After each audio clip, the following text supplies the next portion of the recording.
Can you hear me? Yes. Okay, thank you, sorry. Hi, Christina, right? Yeah. Okay, I'll proceed. Okay. Roll call. We're recording. Chairperson Natalie Gore. Present. Committee member Frank McCulley. Here. Committee member Christina Anderson. Present.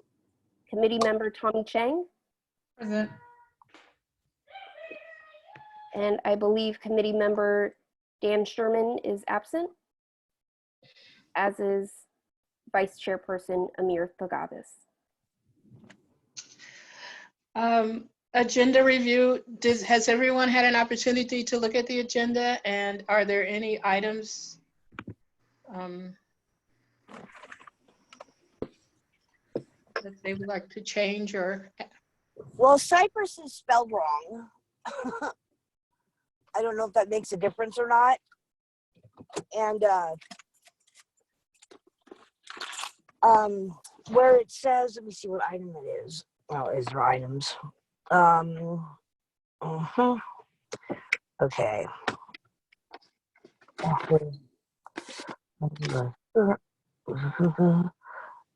Can't preview file. There's a problem loading more pages. Lovely. Well, where it says Orange Park and Eucalyptus, you can't do that because it's a one-way street. At the bottom is Circle Court, and there's no way to do that. So, and Are you talking about the minutes? yeah, is that not what we're talking about? No, we're just doing an agenda review right now. We'll Never be mind. to the minutes in just a second, then we'll take those comments. Sorry. That's all right. Let's move now, since there are no comments on the agenda review. Let's move to the oral communications and public participation. Do we have anyone from the public who would like to make a comment?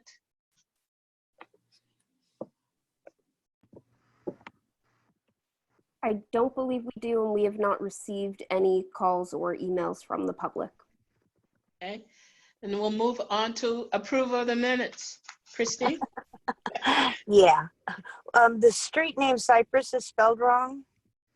And let me see if I can, for some reason my internet's going all wonky again.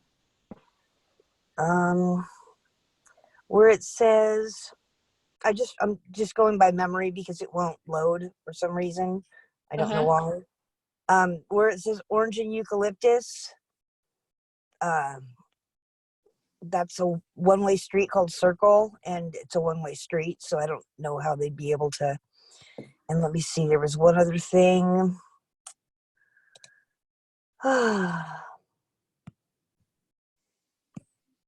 Sorry, I had all my ducks in a row, but I had to have an emergency medical situation, and I'm on my way back right now. So I'm sorry to hear that. that's okay. I'll be fine. Anyway, so I think that's all I can remember right now. Okay. Oh, and that we decided to table the changing the date until there were more people.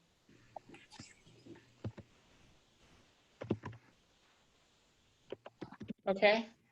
So does anyone else have changes or corrections that you'd like to see on the agenda from last month?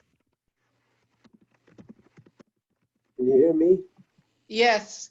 Yeah, there was a couple of things. I think it was an item, again, I can't see my notes either here, but well, Miller Avenue, for instance, they've got it as a 3-mile stretch, and Miller Avenue isn't 3 miles long.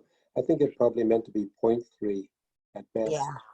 Something like that. And then I think it was on item 3, if I recall, it was about the train station. What the heck did it say? Oh yeah, there was something, it didn't make sense. The notes went on about moving a pipeline or something like that. And so if somebody could look over the minutes from item 3 and see about the pipeline being scrapped or something. Just didn't make sense. That's it. Staff, do you have any comment on that? Or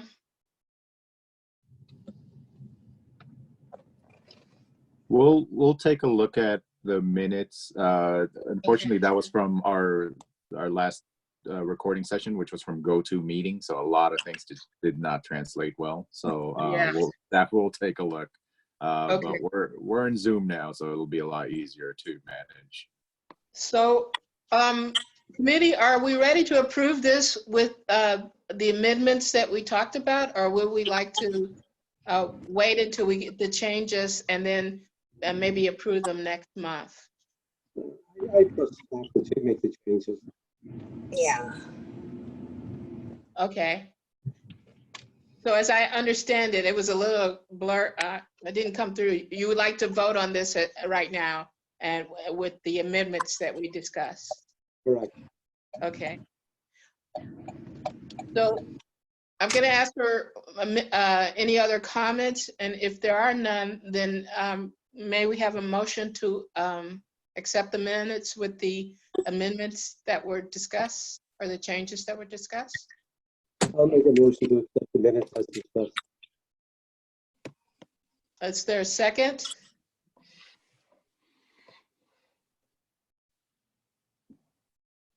I'm gonna abstain because I.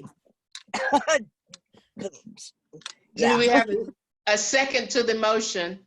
I To- second, that's fine. I approve it. Okay. So all in favor? Aye. Aye. Aye. All opposed and abstentions?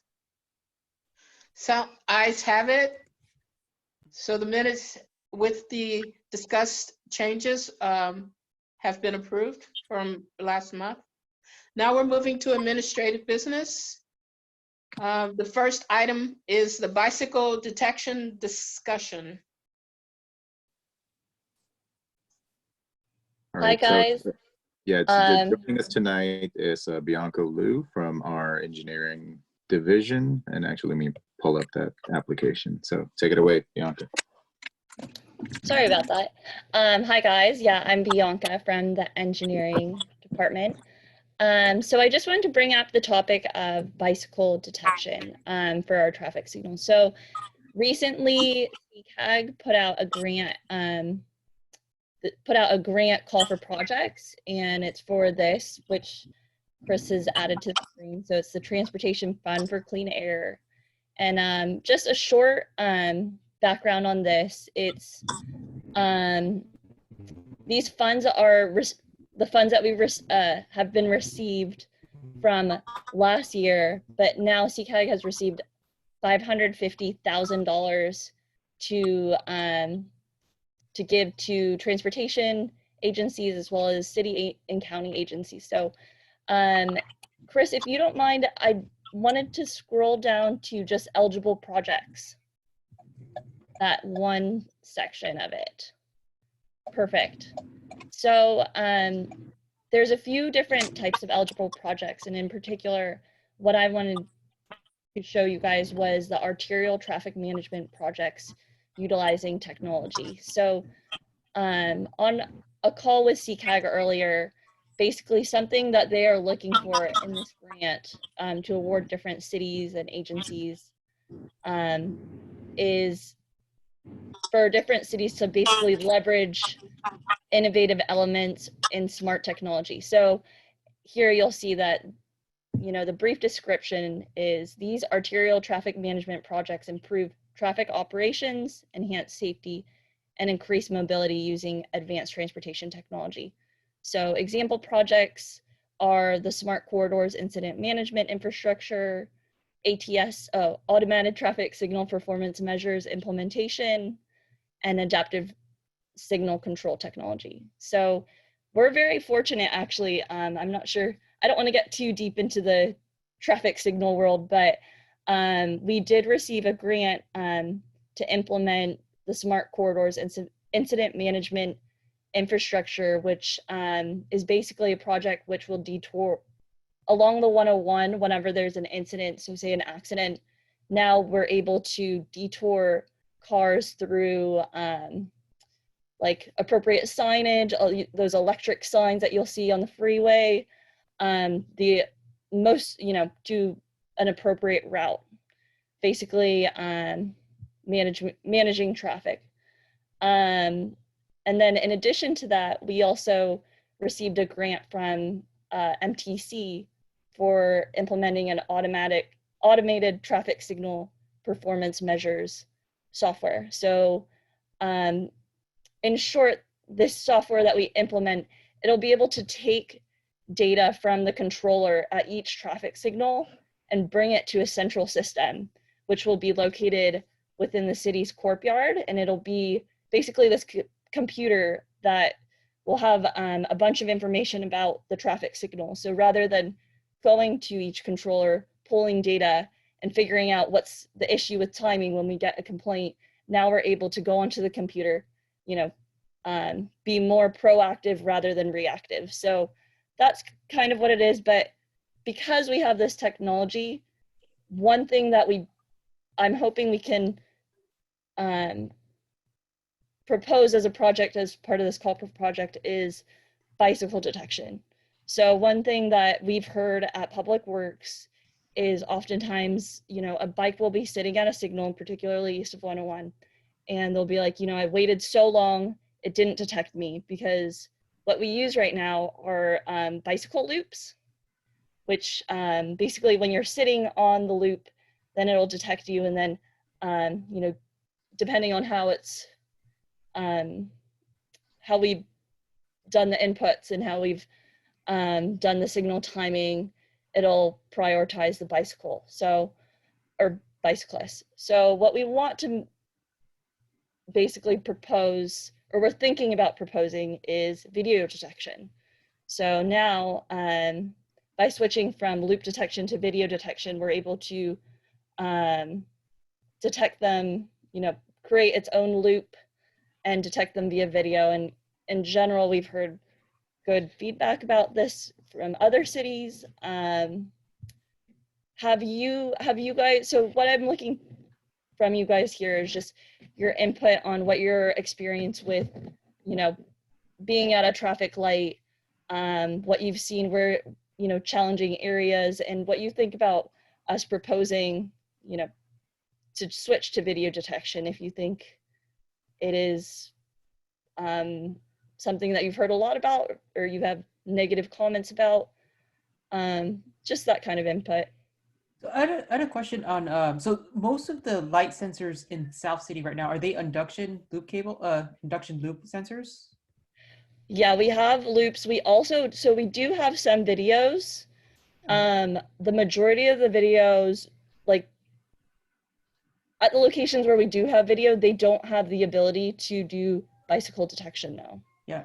So the reason I ask is because motorcycles sometimes don't set off the induction loop cables sensors. So I was just wondering if this system would sense motorcyclists too. yeah, so that is something that we have heard as well. So the video is, more accurate in detecting cyclists, because rather than the pressure that you would have to feel on those, yeah, we would be doing that. Okay. Have you considered in certain parts of the city adding dedicated stop lights for bicyclists? That would add a third kind of traffic signal you would have your pedestrian, your bicyclist, and then your traffic light. No, I'm glad you brought this up. This is something we are interested in. It's something that I think we need a bit more data in certain locations. So it's either we are looking at a particular location, and then we need to do bicycle counts and figuring out if that would be something we should do. And I think switching to this video detection, it would give us the ability to do those counts without having to send somebody out and count there. So that's just kind of another advantage. But yeah, that is something we are definitely interested in. And does this system work at nighttime too? Okay. Sorry? Are there more questions? Oh yeah, sorry. I was just wondering how well does this system work at nighttime? The video detection, that is a great question, and that is something I definitely am interested in looking into. So far with our current video detection, there aren't any issues with cars at night. And so I assume it would be very similar to that.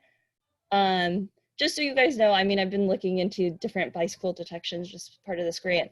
And another thing that's out there, just because, you know, me looking into other things, is this virtual bike detection. Have you guys heard about that? And if you haven't, basically, another thing that other cities are doing is they are creating this detection where you have to download an app. And when you download this app, basically, you know, these are the people who are regular cyclists, they have a regular route.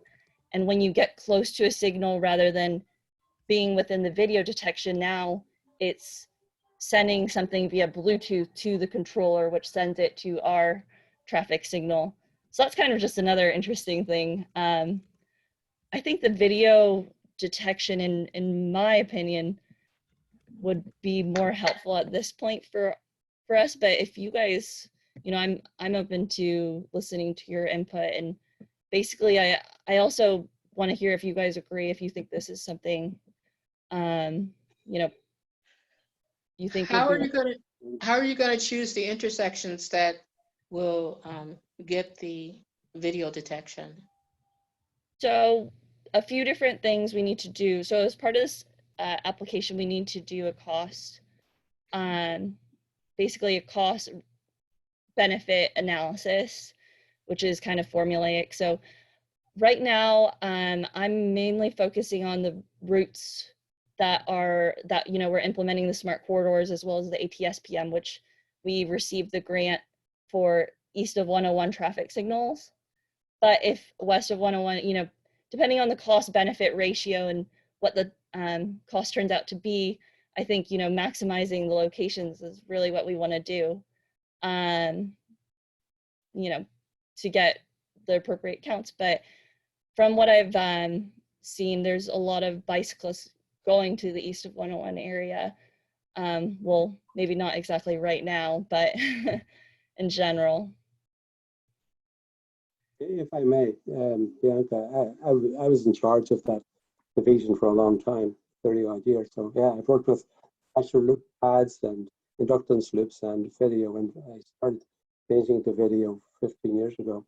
I think Wow, it that's is awesome. it is for sure the best way for many reasons. And yes, Tommy, it does work well at night. The problem of anything is during the day when the sun comes up and there's a tree, sometimes with the shade coming in and out, because it changes by the amount of change in the picture. The shadow and no shadow can put in false calls.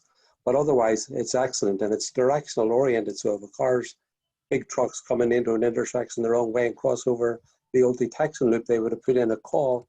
But because this is focused, it doesn't put in, you don't get as many false calls. And the marvelous thing about putting in a bicycle, you can make small zones. So a bicycle will only cover a small, although it's small, it'll be a small zone. So it'll cover a lot more percentage of that zone to put in a call. Whereas it was on the old-fashioned loop, a lot of times even the bicycle loops, the D loops, it wouldn't be as effective. So whether it's a motorcycle or a bicycle, if he's in a small zone, it works out great. So yeah, I'm a big proponent of it. I think that, Bianca, that's the way to go. Great. I think I would also suggest that you add at least one route going east-west or going away from the city and away from going away from rather than east but going west. So like Hillside or sister cities or even Grand.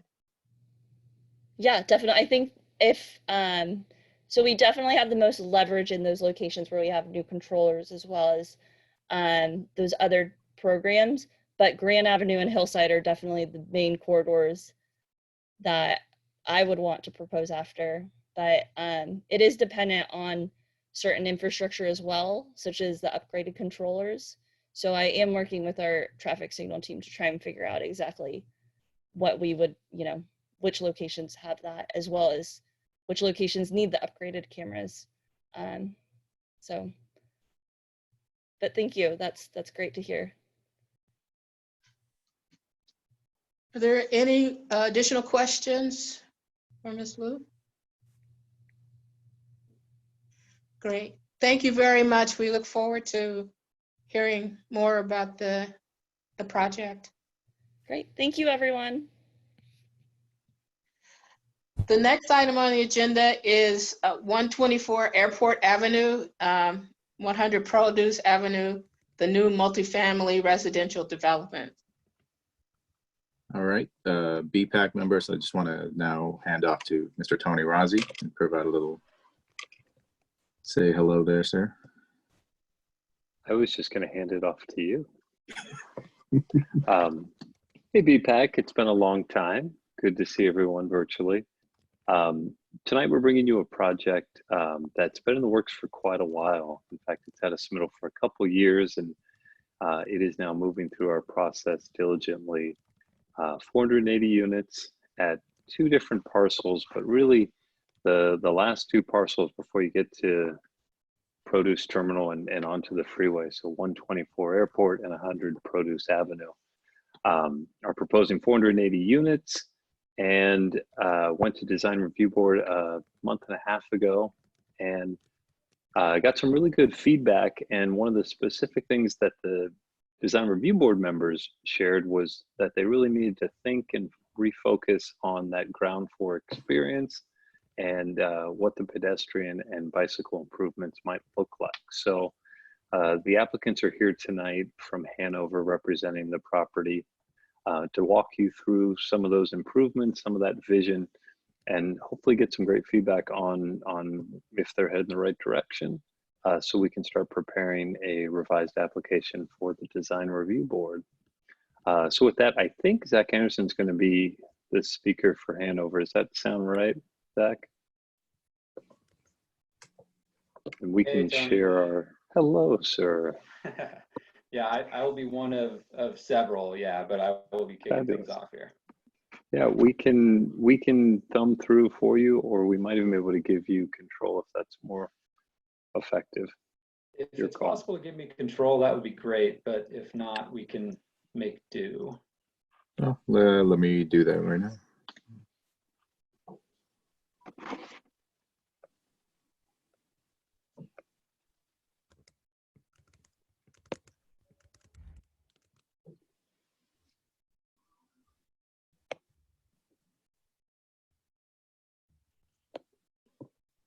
You should be able to share content now.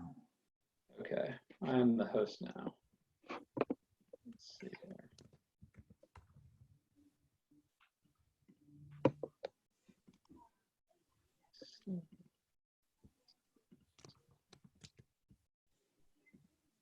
Just trying to see here.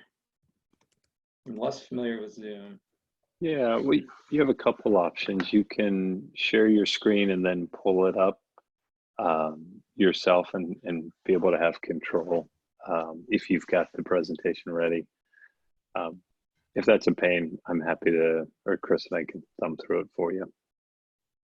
Well, how about this? So we don't keep people while I fumble through trying to figure out technical issues. Yeah, sure.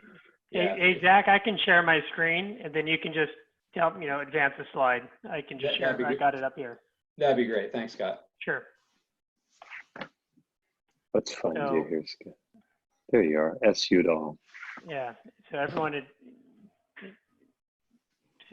I guess, advise if you can see this or not. It should be up. Looks gorgeous. Great. Right. Thanks, Tony. Thank you, Tony. And we will try and heed your advice to get through our presentation quickly so we can get to the Q&A portion of this. Good evening, BPAC members. My name is Zach Anderson. I am Development Director with the Hanover Company.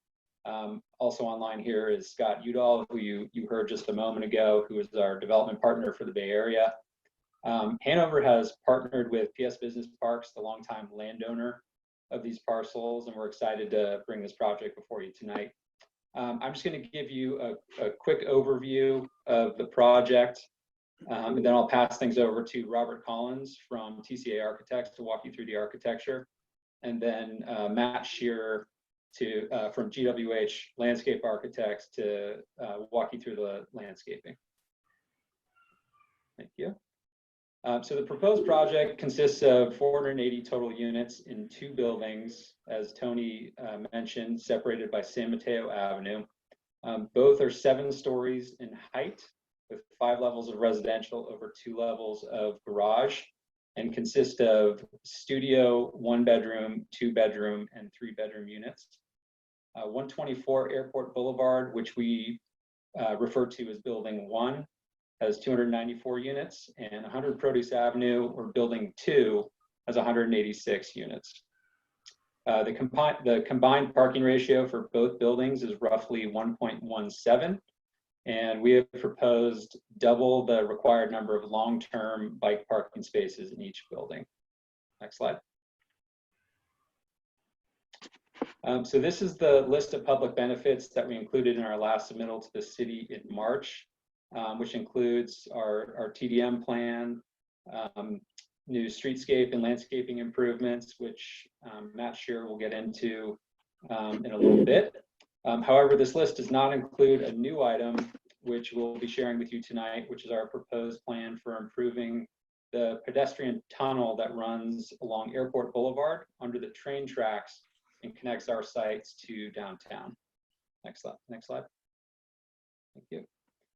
There's an aerial showing our site indicated in yellow in the center there, and it's excellent proximity to downtown and public transit. It's a little bit hard to read in the black writing there, but we're roughly a 5-minute walk or half a mile from downtown in the Caltrain station, and approximately 1.2 miles from the San Bruno BART station to the south.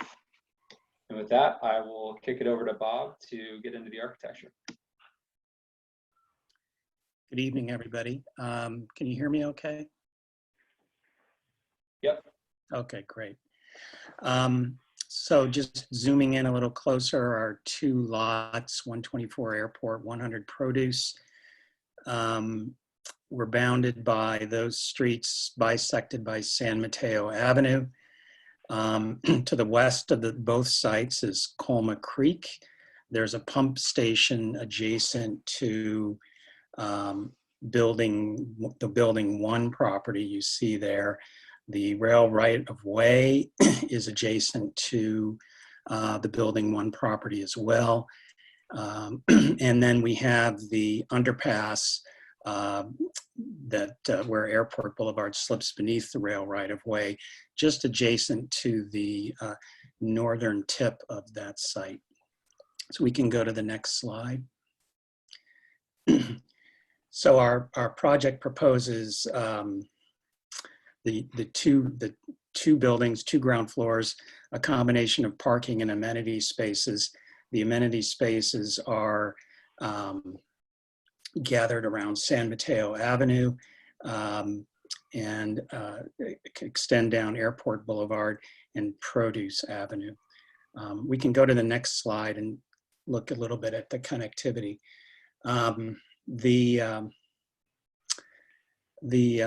The building's focal amenity areas and active areas are organized around San Mateo Avenue.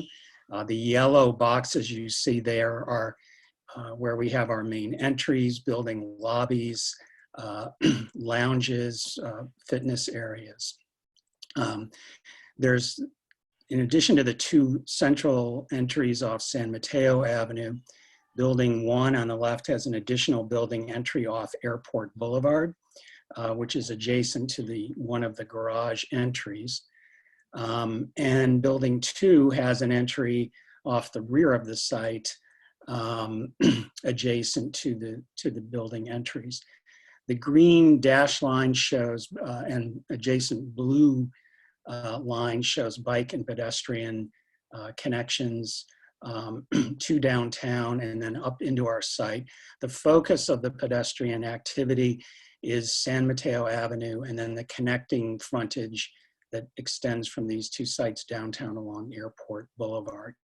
We have bike parking planned for both buildings on the ground floor, conveniently located. Building 1 is adjacent to the lobby. You see the green arrow there. And building 2's bike parking is on the ground floor, also adjacent to the lobby area there.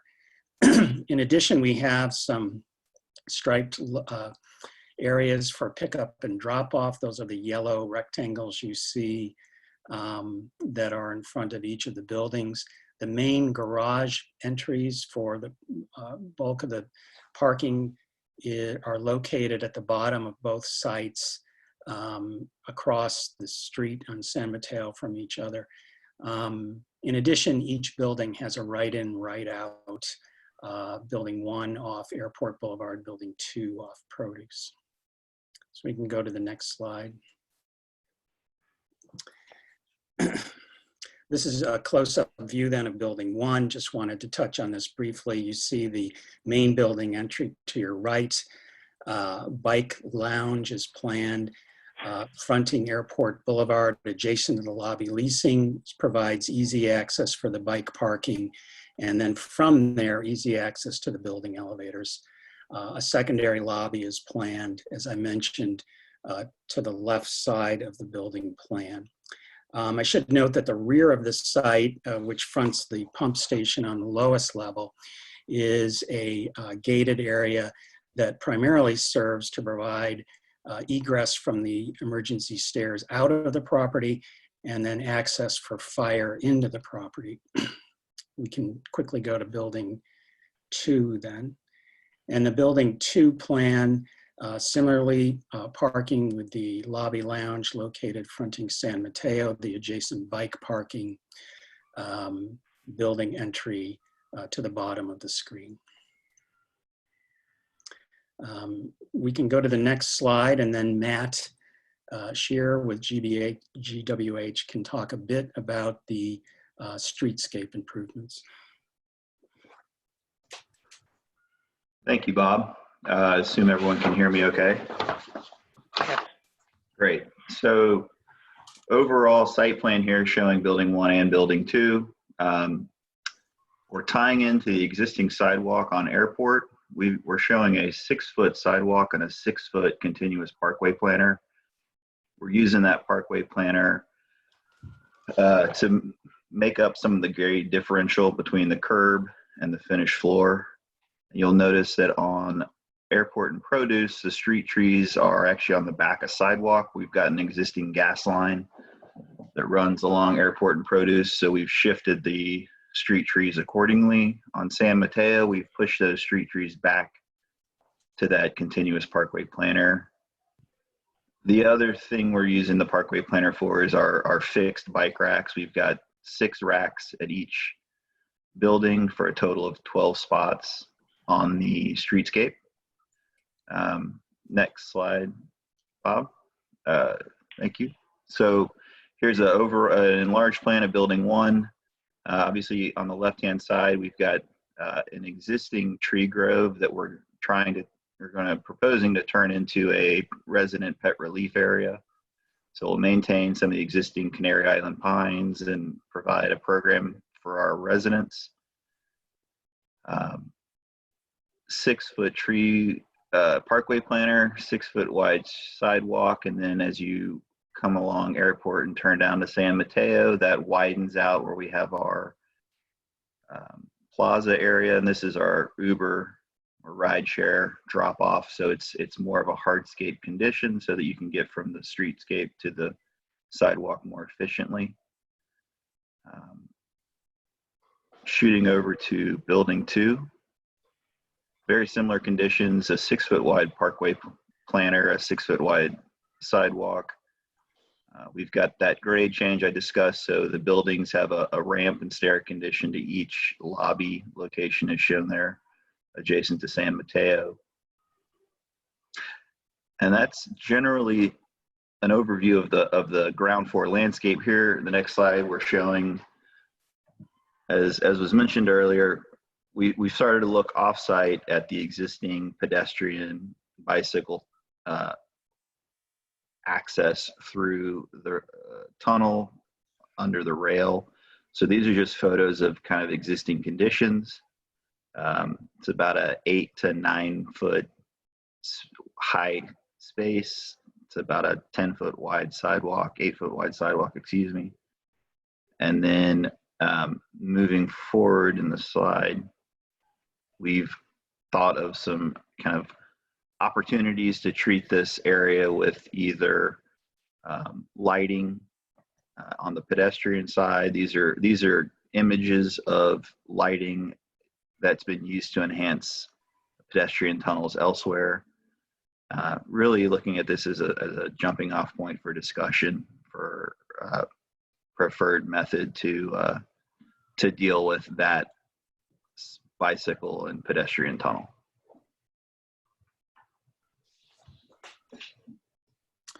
And just to thought we'd walk around the building and show you what it looks like and what that experience is. So, so we have a few views of that.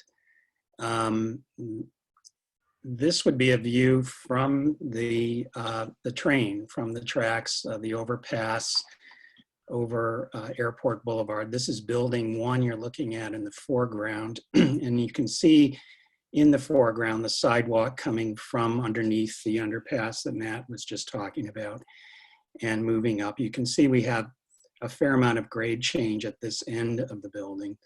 And then it moves up in the middle of that area. You see the garage entry, 1 of 2. And then as we head towards San Mateo Avenue, we can go to the next slide. And then this is as we are approaching the corner. So building 1 on your right, building 2 coming into focus on the left. And you see the corner now very activated with the amenity areas, lounges, fitness room, and so forth. The area kind of mid-slide on building 1 would be the entry to the bike lounge and bike parking for building 1. If we go to the next slide, then we see the corner, turning the corner, San Mateo Avenue, and the landscape as Matt described, giving way to the main entry to the building, which you see midway down San Mateo for building 1. The Parkway Planter becomes a hardscape plaza area with the arrival areas for pickup and drop off, bike parking, and so forth. Go to the next slide.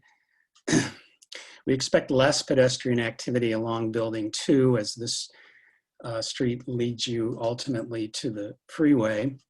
But just wanted to give this view. This is building 2 that you see now. And it will have the same landscape treatment along the street. There is a second garage entry to the building midway down this frontage. The next slide gives you a look at the entry to building 1. You can see in a little more detail the transition of the landscape area to pick up and drop off area, bike parking, and bench seating in the main building entry.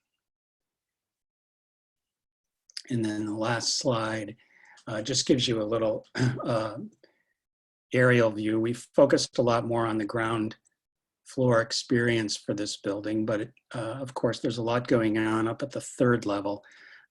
Very large courtyards, 2 courtyards for each building up at the 3rd level, a pool at building 1, and lots of amenity spaces and landscape areas at those courtyards. You see some of that on the right in building 2, and an aerial view of the of San Mateo Avenue and the plazas either side of it.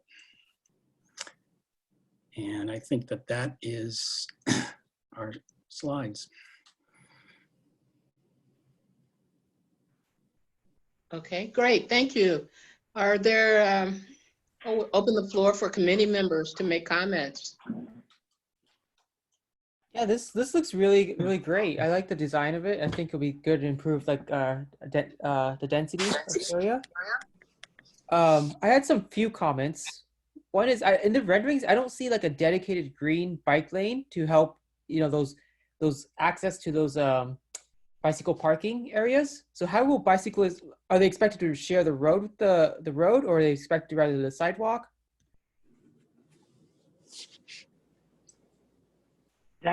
Yeah, sure. So we've actually talked about this quite a bit in terms of both buildings and access for both bikes and pedestrians, frankly.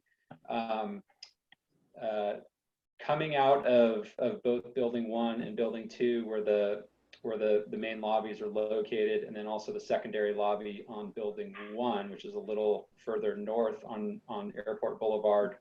The way that we've just kind of conceptually been thinking about it is residents will be coming out of both those buildings, taking an immediate left and heading north on Airport Boulevard on the west side of the, thank you, on the west side of Airport Boulevard, adhering to the existing sidewalk and underpass under the train tracks going up to downtown. So that green area, is that the green bicycle lanes? Those green outlines? No, Yes, okay. Well, the green arrow is just it's the designated path. It's not indicating a green bicycle lane. I see. I mean, part of the where we are in the process also, and maybe Tony can speak more to this, is that the city is conducting its environmental study, including the traffic study. So part of this is waiting to get kind of the, sitting down with staff to go over kind of the recommendations of the traffic study as well. And I believe you're referring to bike lanes, within the street, correct? Yeah, because I imagine, the residents would, if we want to encourage bicyclists to use bicycles, we would want to provide easy entries and a safe way to get into those, like a green path, dedicated bike lane. And I know the city is, conducting, and Tony, I don't know if you want to chime in here in terms of the kind of the draft, the draft master, bicycle plan, but I know, part of our design intent here is it's really been, within the property and up to the curb, and then, having to kind of really sit down with planning and public works and going through the traffic study to kind of, take all those factors in the right of way into account, including bike lanes. Yeah, sure. This is Tony Rossi again with the city. I certainly think any thoughts or recommendations that the BPAC has tonight, this is a perfect venue to share them so we can start incorporating to the extent feasible what you think makes sense for the site. We have shared the draft bike and pedestrian plan that's underway with Alta right now, as well as some draft recommendations from the traffic analysis. But Scott's right, they haven't had a chance to see a public draft of our CEQA documents or the bike and ped plan. So they have been sort of existing in a gray area. With that said, I do imagine that there will be at least some shared contributions for signal and intersection improvements at San Mateo and Airport Produce, as well as some sort of fair share improvements for bike infrastructure, as well as that tunnel. And this is the first time staff is getting a chance to see their ideas for the tunnel. And I think that's a pretty exciting direction. So we'd love to hear some feedback on that as well. Yeah, and on the topic of the tunnel, just I guess a note to make as we discuss this internally is that it is our understanding that the tunnel is and will continue to serve as the designated bike path, the route underneath, rather than the green lane going under the underpass, which seems somewhat dangerous for bicyclists. So, which is why. So, I guess in answering your question, Tommy, I guess what we're saying is that's not meant to indicate a green painted bike path, but that is what we expect to be the bike path down Airport, which we believe will be the most widely used connection between this building, downtown, and Caltrain. If I may then, Frank McCauley here, and I live a block away, so I do use that route occasionally on my bicycle when I'm heading south, and I use the roadway, and I would be opposed to people using the underpass walkway. It's narrow, it's only 8 feet, like you say, and you get pedestrians, which you're looking to encourage pedestrians in these buildings. So we're projecting that to be a lot busier in the future with more pedestrians than we have right now. And to add bicycles to that, I think, is a terrible idea.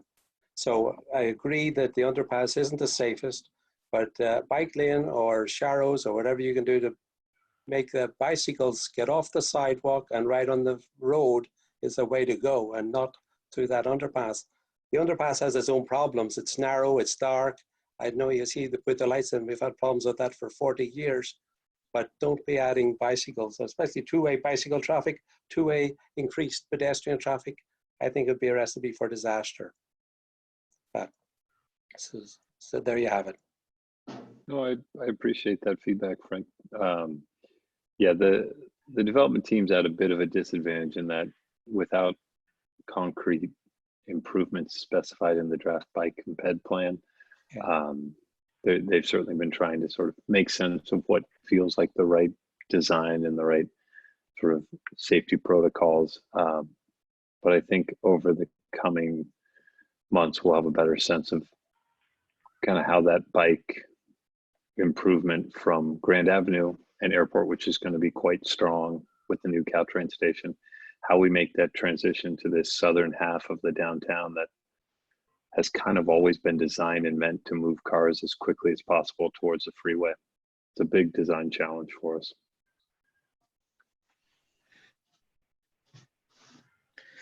I have one other comment, if I may. You know, the project on the opposite side of the underpass, 150, is it Airport Boulevard? So they're still working on it, and that sidewalk's been closed for over a year, and I think it's going to be closed for another year. The other side of the underpass, the other walkway. Mm-hmm. So when they start construction on this, and I know you guys are looking at the beginning of the phase, but during construction, are we expecting to have sidewalks closed like on the other side of the street? Or can we have this construction, keep all sidewalks open during construction? Yeah, I know that comment has been a really good one that we've brought to our downtown construction coordination committee for that exact reason, that you start seeing sidewalk closures for upwards of 18 months. And there are plenty of good examples in San Francisco, San Jose, Oakland, where a bike or a pedestrian way are preserved during construction. And so I think that would be our intention moving forward, really based on your advocacy, Frank. This particular part of the city, as far as traffic is concerned, is the log jam during regular rush hour traffic in the morning and the afternoon from San Mateo to Airport. So adding any amount of bicycle traffic, I would have to agree with Frank. We should do it, if possible, with dedicated bicycle lanes. That would be my suggestion. Because you're dealing with mostly traffic that is either getting off of the highway or going to the highway in both directions, or you know, going to their jobs from the city streets. So if this would be a great opportunity to look at adding, really increasing the safety in this area for bicyclists in particular, which right now is really limited. And as far as pedestrians, to add them in any number, I would look at also increasing the sidewalk width if possible.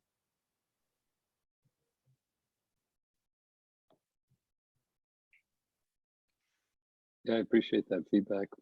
If we can get cyclists to San Mateo Avenue, there's actually an opportunity to make that a fairly pleasant pathway down to San Bruno over the next decade or so. But, Airport's hard. Yeah, I've ridden my bike over there and transitioning from our side of airport to the other side that leads to San Bruno it can be kind of scary on a bike. So, I mean, I would say that if at all possible, if there are any grants out there, this is a great opportunity to make that improvement. And as Frank says, that tunnel, I mean, looking at the lights are definitely improvement, but in that area, I would just say make those lights as bright as possible because safety is a big problem in that tunnel, and that tunnel is narrow and scary.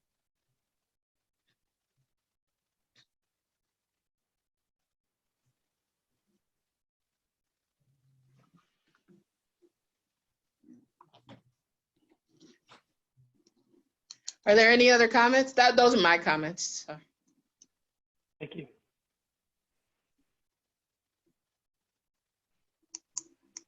Okay.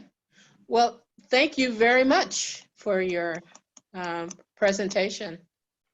We look forward to seeing the buildings. It's really a transformation down there. Every time I drive down there,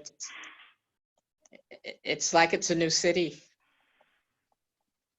Thank you very much to the committee and Tony, obviously, for shepherding us through this process. We appreciate the feedback and we'll definitely take all of it into consideration as we continue to move forward. Thank you very much. Thank you, Chair. Email from the public? No, we have not received any emails from the public. Okay. So number 4, BPAC meeting scheduling changes. Yes, thank you, Chair Gore. I just wanted to provide an update to the BPAC about our consideration to move the meeting time for BPAC.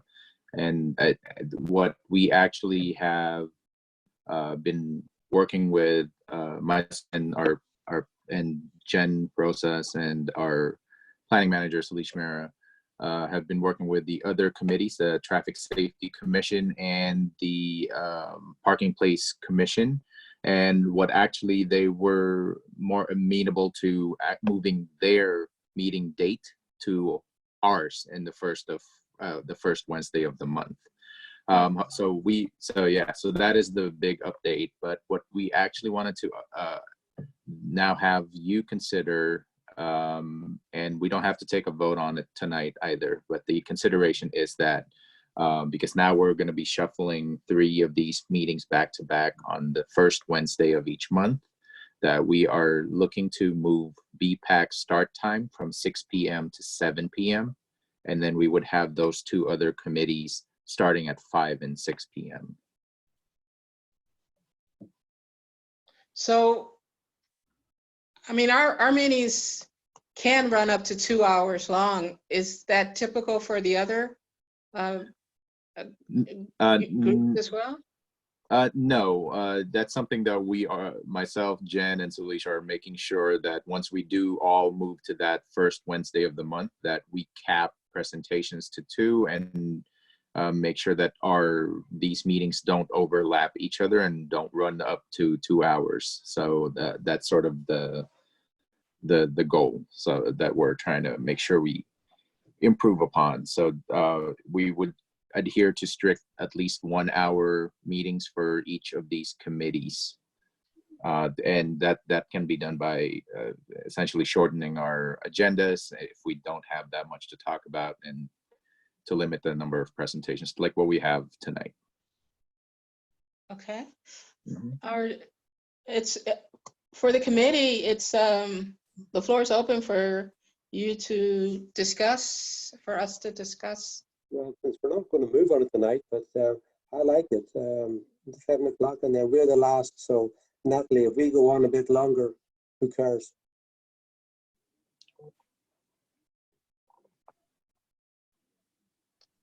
I didn't hear all of what you said, Frank. I think you're muted. I'm just saying that, no, I think that's great. I think that moving to 9 o'clock, it certainly doesn't bother me. And I also added that if we go on a bit longer than 1 hour, who cares? We're the last one. Okay. Any other comments about that? I'm fine with the move too. Okay.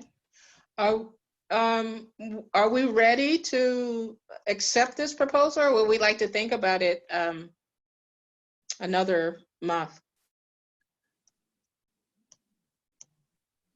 Christine? Are you still?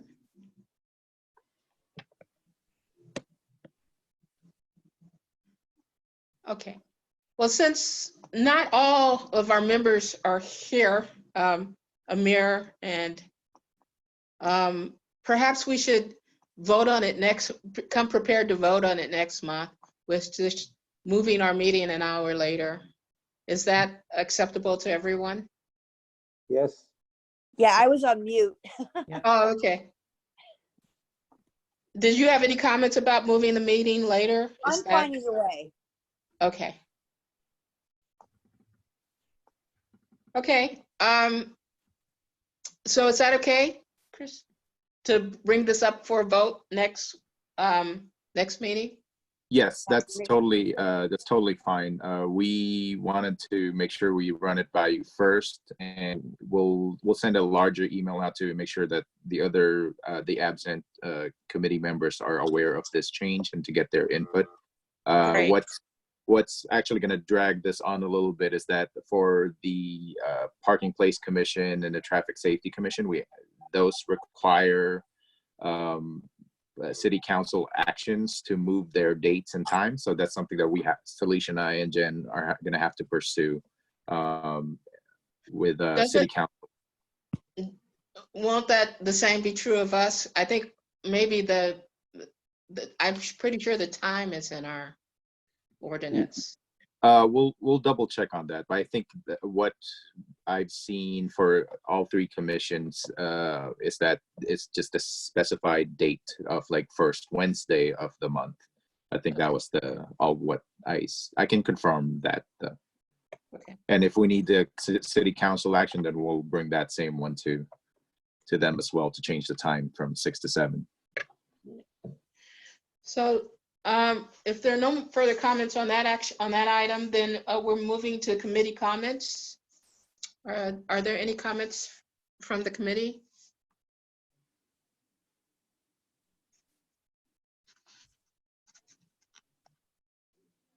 Okay, hearing none. Move to staff comments. Yes, I believe our planning manager, Salish Mehra, has an update for us.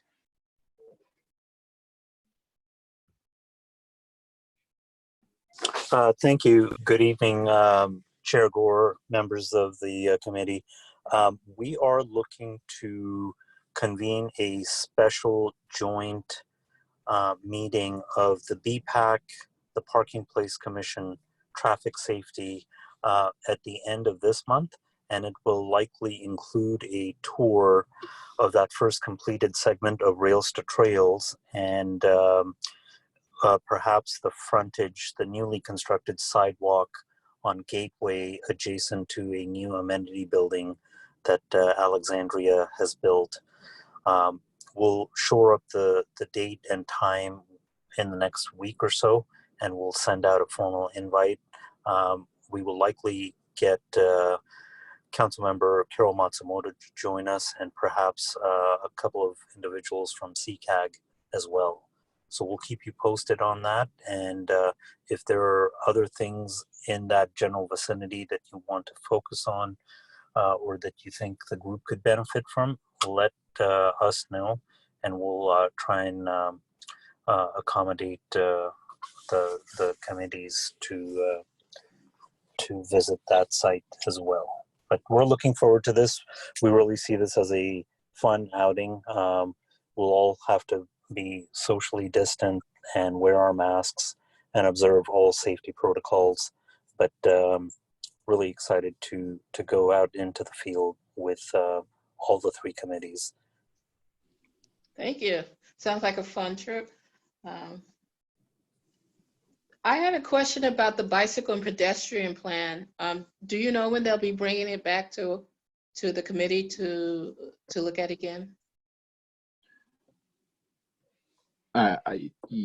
as of this moment, we are still working on our internal comments. There were a few things that we wanted to make sure are captured in the next draft. So we don't have a estimated date on bringing the next draft back to circulation, but we are anticipating on picking that task up again in the next month or so, because we did want to make sure we proceed and get that through Planning Commission and City Council before the end of the year for sure. Okay. Are there any other staff comments? I believe that was it. Okay, hearing none, is there a motion for adjournment? I'll make the motion to adjourn the meeting. Is there a second? I'll second it. Great. A motion and a second. All in favor? Aye. Aye. Opposed? Abstentions? The ayes carry it. Thank you. Thank you. Thank you, everyone. All right. Thank you, everyone. Thank Have a good week. you. Bye. Stay safe.